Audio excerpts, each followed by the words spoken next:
Good evenings, people. Welcome to Kingdom Rush Vengeance review. And today I'm gonna be talking about the new update named the Primal Ravage.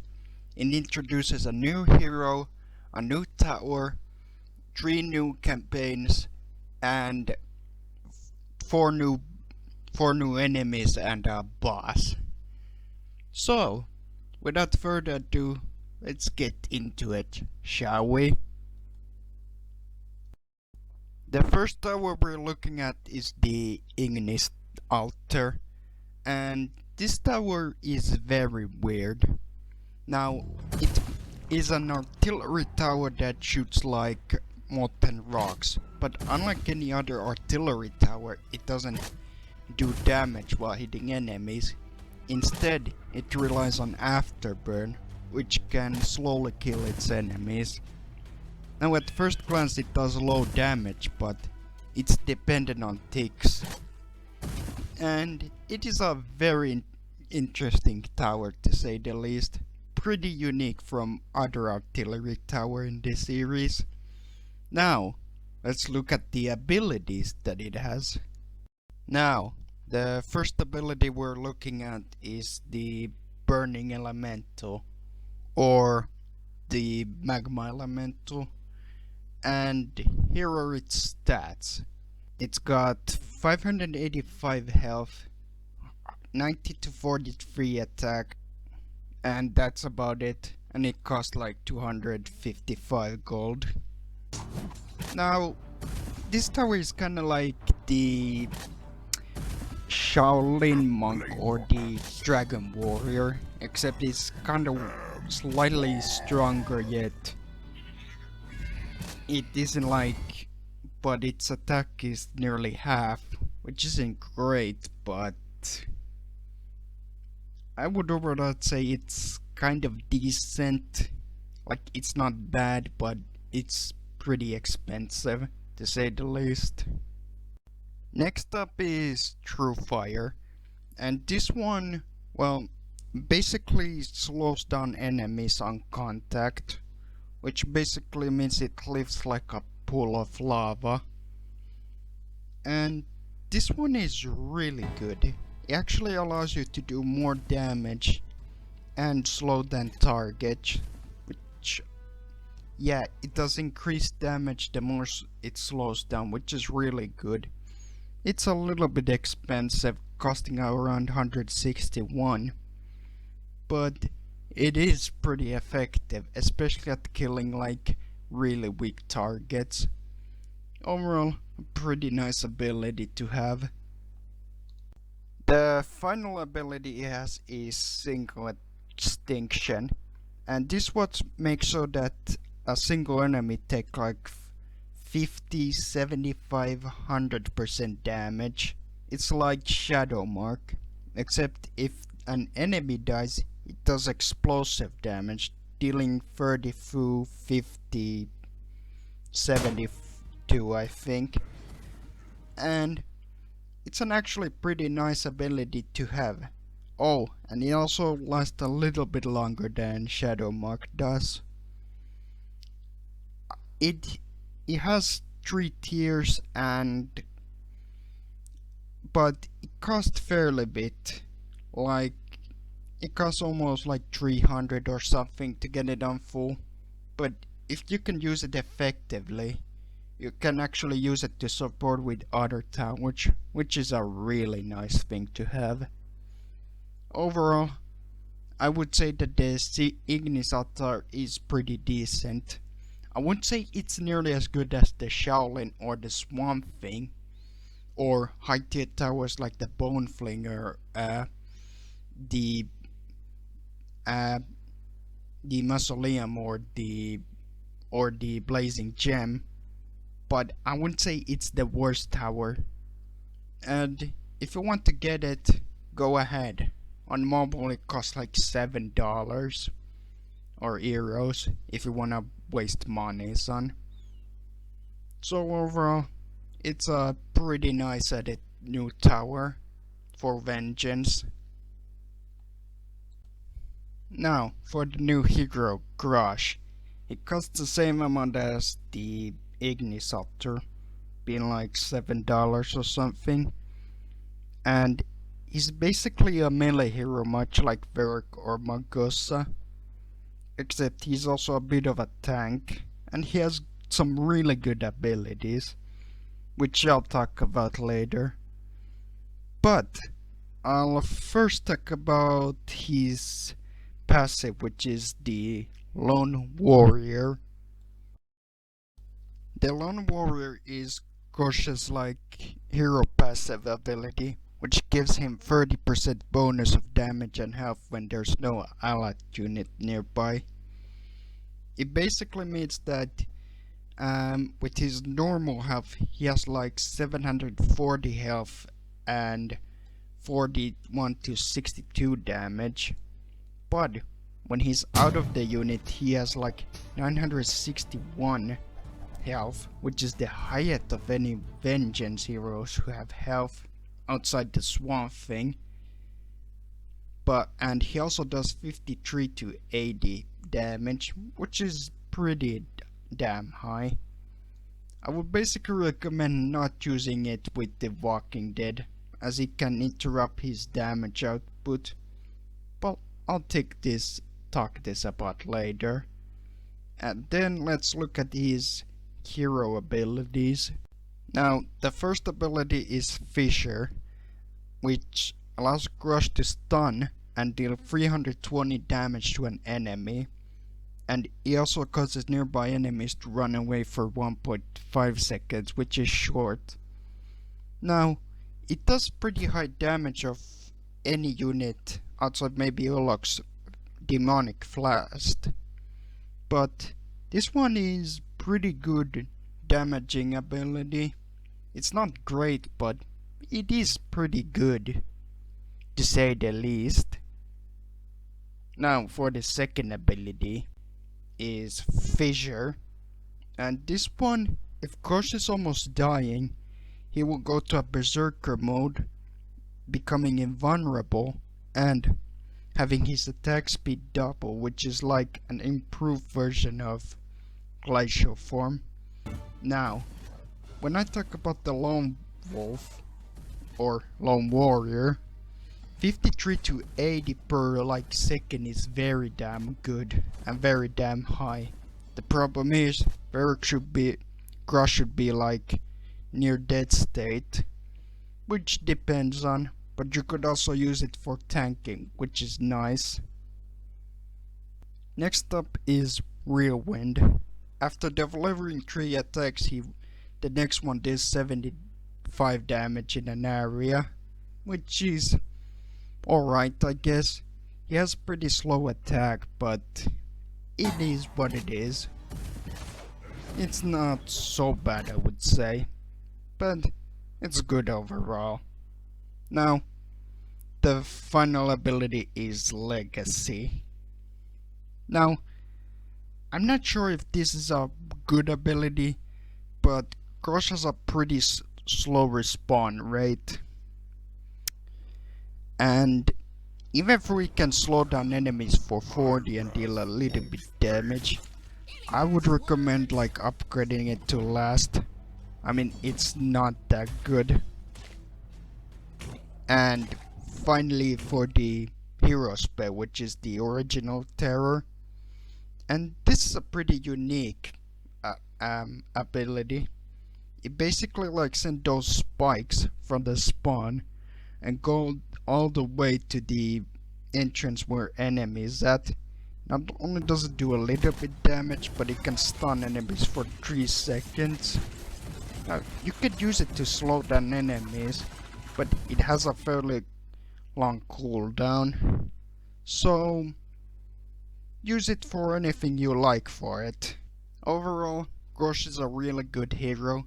He's not overpowered as Ice God, but he's still pretty good. Almost as good as the Doom tank, I would say. And he's probably one of the most reliable tanks, and he can kill targets, which is a really nice thing that they added. Overall, I say Grosh is pretty good hero, but he's not overpowered or anything like that. And you can use it for basically solo like tougher enemies if you like. He got some weaknesses like slow speed and slow attack speed, but you can compensate for it. Alright, so now we're gonna be looking at the new enemies that he has introduced. And the first one we're looking at are the raptors. And oh boy, are they gonna be really annoying enemies to deal with. Now, they deal 25 to 45 damage, have a health of 170 on normal difficulty. They have no armor or magic resistance, which is good. They have pretty fast speed, cost 1 life, and the thing about them is that they can insta-kill ally unit with low health, and lays a velociraptor egg, which is a really annoying thing to happen. Now, your best bet is to basically block them with level 4 units, as they can do pretty high damage. Just make sure you don't have many low units, because otherwise they'll be laying eggs and you have to deal more with them. And they're gonna be pretty annoying later on as they come in huge numbers. So hope you have a pretty good artillery, or maybe even using knights with the spiked armor, which can be a good thing to block with these enemies. You can also possess them, but it is pretty tricky. But if you manage to use it to kill like a weak unit, then you're gonna have an army of these. But they are pretty difficult enemies introduced.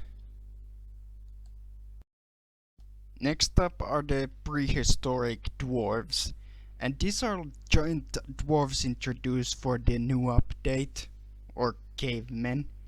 They have 120 to 150 damage, which is 5 damage minimum lower than a frost giant.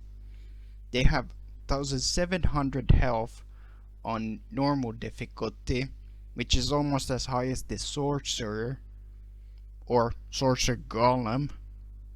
They have no armor or magic resistance, making them like the second vengeance enemies without armor.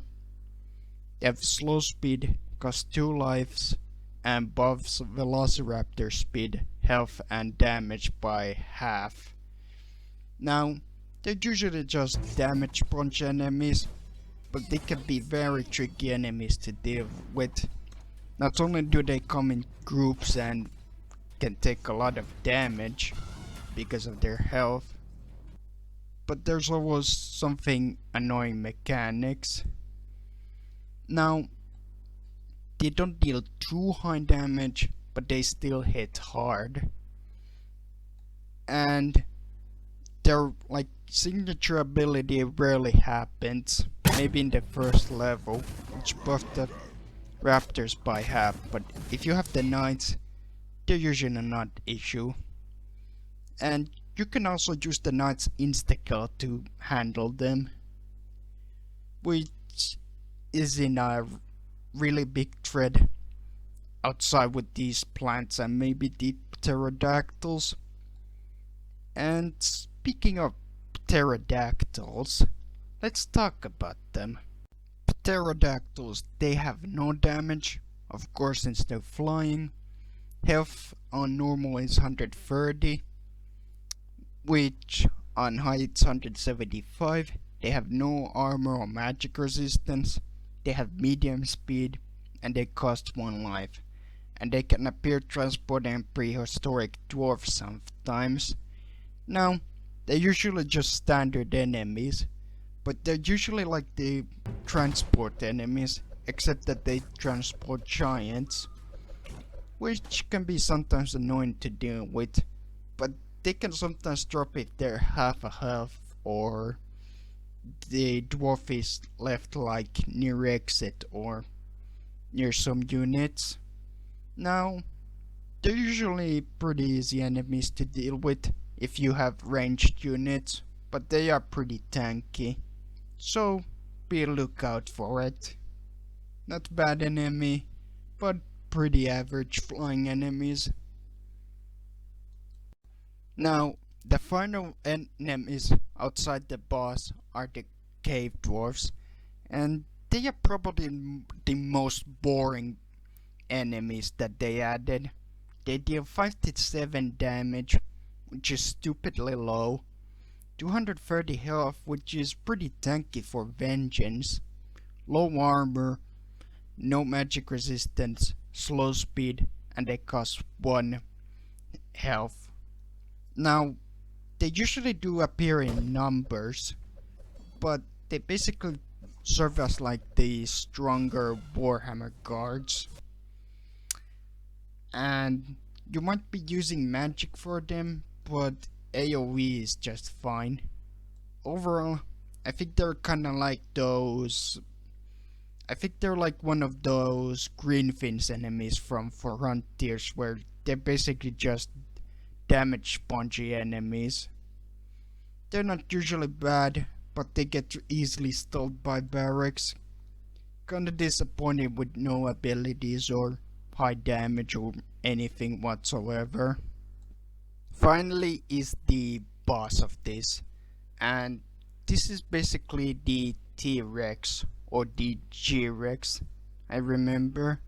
Now, this boss does 300 to 370 AoE damage, or range damage, I don't know.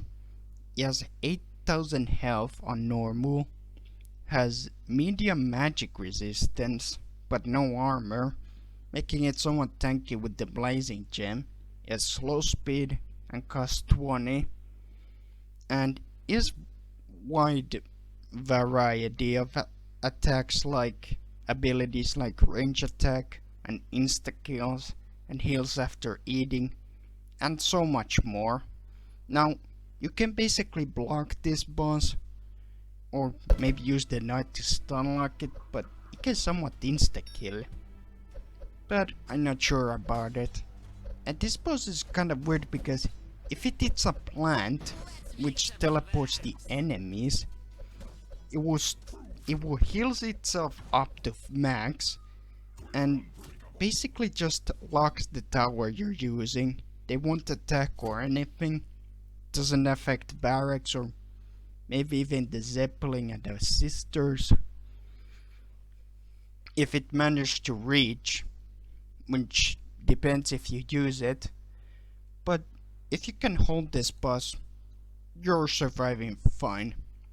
And also it sometimes like makes meteor showers, which basically is AoE fire damage, but it doesn't do much damage.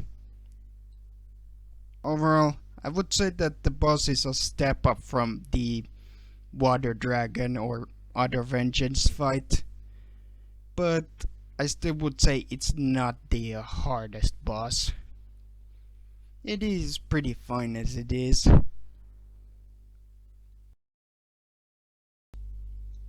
And now let's look at the vengeance terrain, shall we? And this time there are really no like terrain that benefit your unit. Instead, it's actually for the enemies. The first one are the eggs, which spawn the velociraptors. And as you might have guessed, it's kinda like the graveyard, except for the velociraptors. Now, it sometimes spawns like in few ways, only appears in like first 2 maps. The third map doesn't have any. But if you have like a unit like the knights, you can take care of them. Not so bad. Next up are the Venus flytraps, and these are probably the most annoying hazard Kingdom Rush series has received, especially in Vengeance. They usually appear like the second like prehistoric level. What you wanna know about this is that they're basically teleport enemies just by taking their tongue, spitting at them to the entrance, which can be really annoying, especially against those prehistoric dwarves. They can also spit poison, which weirdly slows down enemies. The poison doesn't do much damage, which is the least you have to worry about, but they can slow down, which I guess is good against possessed or the Walking Dead, but it usually doesn't do much. But but you have to pretty much be prepared for these plants, especially the last boss wave. Just make sure you have like knights with chainsaws and to be good at it, so that they can insta-kill those dwarves. And yeah, overall, I'd say they are very annoying to deal with. Maybe in a good way, maybe in a bad, but I'd say mostly good. Alright, let's look at the maps. And the first one we're looking at is the Excavation Gateway, which is the first map introduced. And like I said, they're like two raptor eggs. One like goes to the bottom, the other one goes like to the straight line. It usually sends some few Warhammer dwarves, add some raptors and prehistoric dwarves. It's usually the level introduction. It's not usually hard, but since there's gonna be groups of enemies, you need an artillery tower. Goblin rank works fine, so do the knights. You don't have to worry too much since it's gonna get crowded.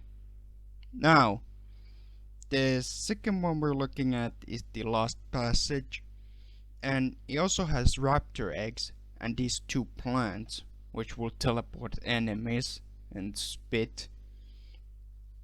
It's usually both of which basically sends either down or up, which can be really annoying for your strategy. Luckily, the first phase sends raptors which you can possess, and if you're lucky enough, you have an army already. It's much harder than the first level, but you can basically get used to it. The final level is, of course, the original world, and all you have to do is focus like up. You can focus down, but there's usually velociraptors and those, well, the first one usually sends those miners, like those a dwarf miner who like, you know, mine those paths and basically send up, but all you have to do is focus like up. Now, like I said about those plants, how annoying they are, well, if you can notice this one plant, this plant will like send a giant dwarf or geomancer right to the exit, and all you need is like a knight. I'm not sure if you want to use like the mausoleum, but I recommend like using the knights with level 3, maybe even a harasser. Just make sure that these enemies won't escape, but mostly focus on the mid path. This one usually sends the boss and such. Overall, a pretty nice boss, a pretty nice like boss stage, I would say. Overall, what would I say about this update? Well, in comparison to Rise of the Dragon, it's much harder. It's maybe a little bit harder than the winter stage, but not as hard as like the Halloween or the frog stage or campaign. I'd say it's pretty much a mid, I would say. And if I compare to other like expansion, like other like updates for Kingdom Rush series, it's usually pretty decent. It's not good, but it's not so bad. Um, I do like certain enemies of it, but it also added like an easy enemy. I like the hero, which is pretty good melee hero. The tower isn't great, but it's alright. I'd say the update is, well, to put it bluntly, decent. I give it 7 out of 10 or 3 stars out of 5. Overall, I'd say this is a pretty decent update. If you want to try this out, you don't have to, but you could try it out. Now, thanks for watching and have a nice day for the next Kingdom Rush video that I'm gonna be making. So stay tuned for that. See ya later.